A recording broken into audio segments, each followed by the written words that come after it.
Hello everyone, it is great to see you today. I am so excited to be studying the Bible with you today. Thank you so much for joining me and allowing me to come into your home. This is your online Bible study, Living Power. We are walking through the Bible in a year, and tomorrow is our last day in the book of Job. So we will be starting to summarize today, and tomorrow we're going to wrap everything up in this wonderful and magnificent book. My prayer for you through this study as we've been looking at Job is that you would really come to see the book of Job as you've never before seen it. And I know that it has truly been a blessing to me. I'm seeing things this time that I have never seen before. I want to thank you for your comments over the past couple of days and the past week. You are replying to each other's comments, giving each other encouragement, and that is how we create community in an online class. So I want to thank you so much if you've reached out to someone else.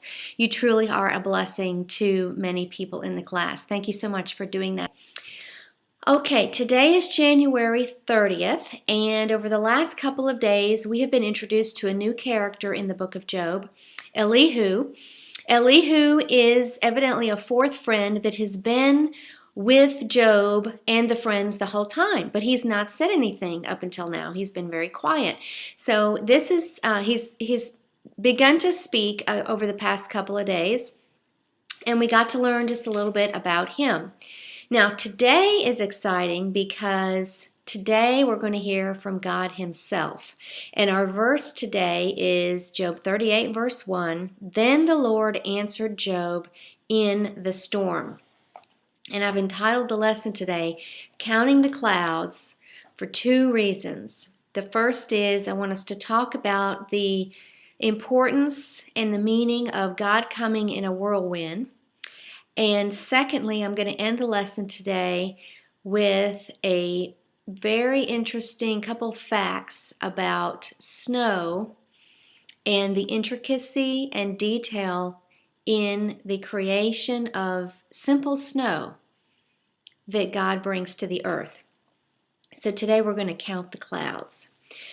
Okay, as we start the study today, we see that the Lord answers Job from the whirlwind. Now, if you didn't notice at the end of yesterday's reading, in chapter 37, verse probably 14 to the end of that chapter, we see Elihu starting to talk about lightning and a storm. And it gives us the impression that as they're sitting there outside, it was very common in the Middle East, and it even is today, for a storm to come up suddenly. Then oftentimes they saw lightning first as it was approaching them. So it could be that as Elihu was giving his commentary, that they were starting to see this storm coming in the distance. And then the storm is actually the Lord. The Lord is coming in this storm.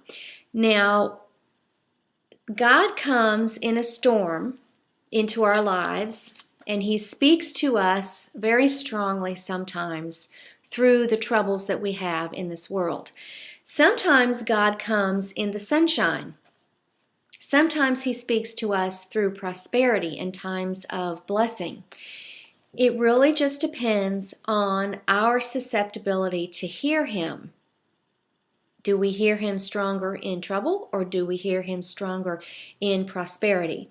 The storm, the whirlwind, we can understand is a majestic demonstration of God's presence. And the reason he chose the storm to come to Job and to speak to Job is because he wanted to silence Job, get him to quit talking, get him to quit thinking about his situation so that he was in a place to be able to hear what God was going to say to him.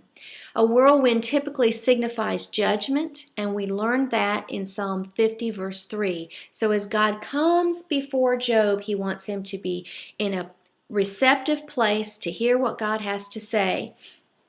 And perhaps God is going to bring judgment. He is. He's going to bring judgment either in condemnation or in mercy and forgiveness. Let's see what happens. Now, why did Job need to be silenced? It's very important for us to understand all along he's been saying, I have not sinned against God. He's not been claiming that he is perfect. Being blameless and sinless are two totally different things, but he has not sinned against the Lord. However, there is one complaint that God has against Job, and that is his attitude. It's his loftiness. It's that he had a great deal of pride in his heart. You know, that's the sin that we saw in the New Testament, the Pharisees having, is it that because they knew so much about the Bible and they had such a great knowledge and they thought they knew so much about the Lord, it made them proud. Well, God hates a proud heart, and this is one of the reasons God wants to silence Job. Notice also that in the first part of the book of Job, a whirlwind kills the children. So a whirlwind can bring devastation, but here in this case, the whirlwind is bringing revelation to Job. So it's because of his response. He is submissive, and the whirlwind is bringing revelation. When we're proud, sometimes the whirlwind brings upon us judgment. Now, in God's commentary, he asks Job 77 questions. And I know some of you are going to think, wow, that's pretty significant because 7 is the number of completeness. It is God's number. Here he's asking 77 questions. The lesson today can be divided really into 3 sections. First of all, God is making a point that he created everything. Wisdom is his. Power is his, and he used both wisdom and power in his creation. Number 2, God is making the point that he cares for everything. He's the one that looks after the birds and makes sure that they get food. He's the one that helps the deer give birth in the wilderness when there's no one else around. God cares for everything. He is abundant in provision and resources. Number 3, he makes a point to say, I can tell the monsters of the world what to do. The monsters being the most fiercest creatures, the biggest creatures. We'll see him talk about what we believe to be the hippopotamus and possibly the crocodile. All right. So, God asks Job a question, and the first question is this: why are you using your ignorance to deny my providence? Would God ever say that about you? I know that I have given him cause to say that about me. Let me repeat the question again. Why are you in your ignorance thinking that I cannot provide and meet your needs? God's provision is providing all of our needs, and God's unseen activity and intervention in the world is holding everything together because he owns it all, he controls it all. Job was sincere towards God, and he thought he knew things. However, he was not responding to the Lord in a humble way, and he didn't acknowledge all that he didn't know about God. You know, knowledge of our own ignorance is the first step towards true wisdom. And I've given you an extra video today that is called The Awe Factor of God, and it's an extra video that you can watch on the website. I did not produce that video, I'm just sharing it with you, but it's a great way to see how magnificent the universe, the stars and the planets really is, and to think, wow, look how small we are compared to how awesome and magnificent the world is, and how awesome and magnificent God must be if he created all this. So it's just, I think, 2 minutes, but it is amazing to see the vastness of the universe. So I invite you to do that. Now, in this reading today, God gives us some examples of things that he has done. Number 1, he has set the limit of the seas. God tells the sun to rise. Number 2. Number 3, did you know he keeps in heaven storehouses of snow and hail? That's verse 22-23. He tells the lightning when to flash. He controls the movement of the stars, verse 31. He can count the clouds, in verse 37. He teaches the birds where to find food, verse 41, and speaks about the deer, caring for them as they give birth to their young in 39, verse 2. I think it's funny to notice one of the animals that he mentions is the ostrich. Do you know a lot about the ostrich? In 39:13, he talks about the ostrich, and if you're kind of wondering, well, why in the world does he do that? God brings up the ostrich to make a point that God can create magnificent things, and God, in His wisdom and in His decision, can also create very strange animals. The ostrich is a bird that God made that cannot fly, but the ostrich can run faster than a horse. Did you know that? The ostrich can run up to 40 miles an hour. Wow. I mean, there is no limit to God's wisdom, His sense of humor, His ability to create the irony in all of that. I mean, that's pretty funny to make a bird that can't fly but that can run faster than a horse. Wow, that's something. So I just wanted to share that with you. And as we close up the lesson today, let's look at Job's response.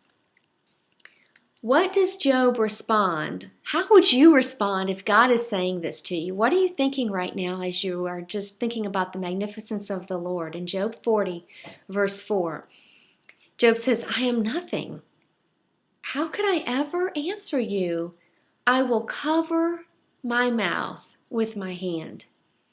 And I think that is saying to us today that until we come to a place where we can be silent before the Lord, putting all things out of our mind and just being receptive with a receptive and humble heart to hear Him and to listen Him, He can't help us. He can't speak to us because we put up those blockades. How important it is to sit in awe of the majesty and the power of our God, and how nature all around us speaks, cries out to His greatness, to speak to us in His greatness. And I'll leave you with this thought.